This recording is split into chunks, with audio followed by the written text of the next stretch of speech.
3.1ல் உங்களுக்கு வந்து என்ன பார்க்க போகிறோன்னா 7வது கொஷினு. 7வது கொஷினை பொறுத்த வரைக்கும் உங்கள்கிட்ட என்ன கொடுத்துருக்காங்கன்னா ஃபைண்ட் த வேல்யூ அப்படின்னு சொல்லிட்டு ஒரு பெரிய வேல்யூ மாதிரி கொடுத்துருக்கான். என்னென்னா சைன் இன்வர்ஸ் ஆஃப் அப்படின்னு சொல்லிட்டு உங்களுக்கு சைன் 5π/9 காஸ் 5π/9 ப்ளஸ் காசு 5π/9 தென் சைன் π/9. இதை பார்த்தோன்னே இந்த பர்டிகுலராக இது பார்க்கும்போது நம்ம ஏற்கனவே பார்த்த மாதிரி தான், லைக் காம்போசிஷன் ஃபங்க்ஷன் மாதிரி. ஓகேவா, இதுக்குள்ளே இந்த ஃபங்க்ஷன் முதல்ல இதோட வேல்யூ எடுத்துகிட்டு அதுக்கப்புறமா இந்த சைன் ஃபங்க்ஷனில் போட்டு அதுக்கு என்ன வேல்யூ வருது அப்படிங்கிறது தான் இது நம்ம இப்போ பார்க்க போகிறோம். ஓகேவா, ஸோ இது நம்ம ஏற்கனவே தெரிஞ்ச விஷயந்தான் நம்ம பார்க்க போகிறோம். இது வந்து உங்களுக்கு சைன் ஃபங்க்ஷனாக இல்லை காஸ் ஃபங்க்ஷனாக வருவா அப்படின்ட்டு உங்களுக்கு தெரியும் தானே. இது ஒரு ஃபார்முலா இருக்கே இதுக்குன்ட்டு, ஞாபகம் இருக்கா? Sine A cos B, cos A sine B அப்படின்னு சொல்லிட்டு ஞாபகம் இருக்கா? ஃபர்ஸ்ட் ஆஃப் ஆல் இந்த கொஷினை சால்வ் பண்ணணுன்னாலே உங்களுக்கு வந்து முதல்ல இங்கே இருக்க உள்ளே இருக்க ஃபங்க்ஷனை வந்து நம்ம சால்வ் பண்ணணும். அப்போது இது பார்த்தீங்கன்னா சைன், இது வந்து இங்கே 5π, இங்கேயும் 5π. அப்போது இதை வந்து நம்ம என்னவா எடுத்துக்கிறேன்னா ஏன்னு எடுத்துக்கிறேன். ஓகேவா, தென் இங்கே பார்த்தீங்கன்னா உங்களுக்கு π/9 அப்படின்னு இருக்குது, இங்கேயும் π/9. அப்போ இதை நான் பின்னு எடுத்துக்கிறேன். ஓகேவா, இப்போ நமக்கு ஒரு ஃபார்முலா தெரியும். என்ன ஃபார்முலானா sin a + b is equal to sin a cos b plus cos a sin b அப்படின்னு சொல்லிட்டு நீங்கள் எழுதுவீங்க. ஓகேவா, இந்த ஃபார்முலா ஞாபகம் இருக்கா உங்களுக்கு? ஹலோ, ஸோ இப்போ நம்ம அதை தான் இங்கே யூஸ் பண்ணி சும்மா டக்குன்னு போட போகிறோம். இப்போ நமக்கு தெரிஞ்ச விஷயத்தை தான் இப்போ எடுத்து பண்ண போகிறோம். இங்கே இருக்கிறது ஏங்கிறது வந்து எனக்கு யாருன்னு பார்த்தீங்கன்னா 5π/9 and b is equal to பார்த்தீங்கன்னா π/9 அப்படிங்கிற விஷயம் எனக்கு தெரியும். ஓகேவா, ஸோ இப்போ இதை வந்து சம் பண்ண போகிறேன். இந்த இடத்துல இவனுக்கு பதிலாக தான் இங்கே இருக்குது. ஏன்னா சைன் ஏங்கிறது வந்து இங்கே இருக்கான், காஸ் பிங்கிறது இங்கே இருக்கான், காஸ் ஏங்கிறது இங்கே இருக்கான், சைன் பி இங்கே இருக்கான். ஓகேவா, அப்போது சைன் ஆஃப் a + b அப்படிங்கிறதுக்கு பதிலாக சைன் a + b அப்படிங்கிறது வந்து 5π/9 ப்ளஸ் π/9 அப்படின்னு சொல்லிட்டு நான் எழுதுவேன்.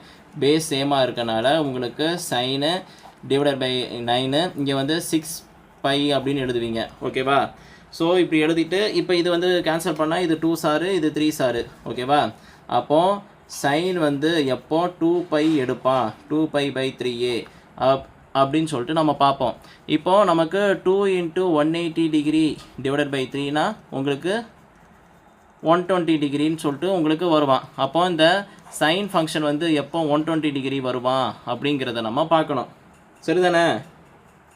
நான் என்ன பண்ண போகிறேன், இந்த சைன் ஃபங்க்ஷன் வந்து எப்போ வந்து எனக்கு இப்போ இந்த இடத்துல 180 டிகிரி தான் எனக்கு வந்து நியரஸ்ட்டு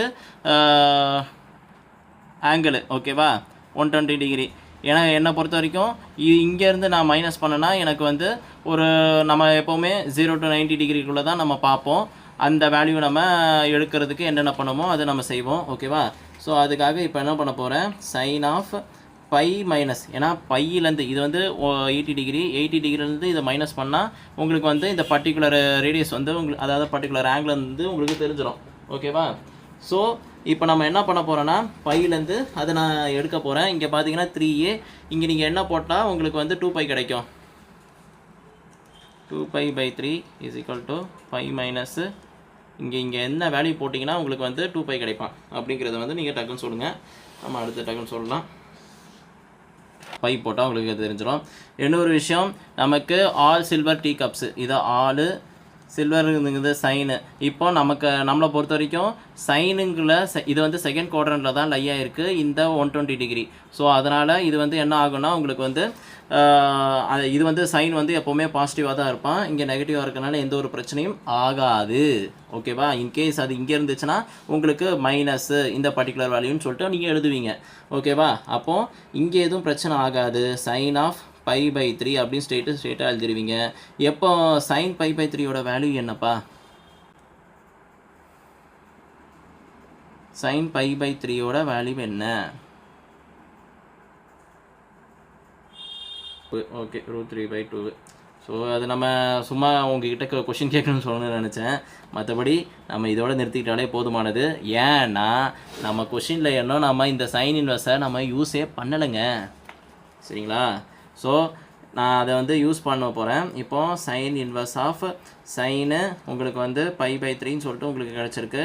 இப்போது நம்ம ஏற்கனவே நம்ம நேற்று ஒன்று பார்த்தோம். Sine inverse of sine x equal to x எப்போ வந்து பார்த்தீங்கன்னா எக்ஸ் பிலாங்ஸ் டு உங்களுக்கு வந்து க்ளோஸ்ட் இன்டர்வல் -90லேருந்து +90க்குள்ளே இருந்துச்சுன்னா அப்போது எனக்கு π/3ங்கிறது வந்து எனக்கு வந்து 90 டிகிரிக்குள்ளே தானே இருக்கா?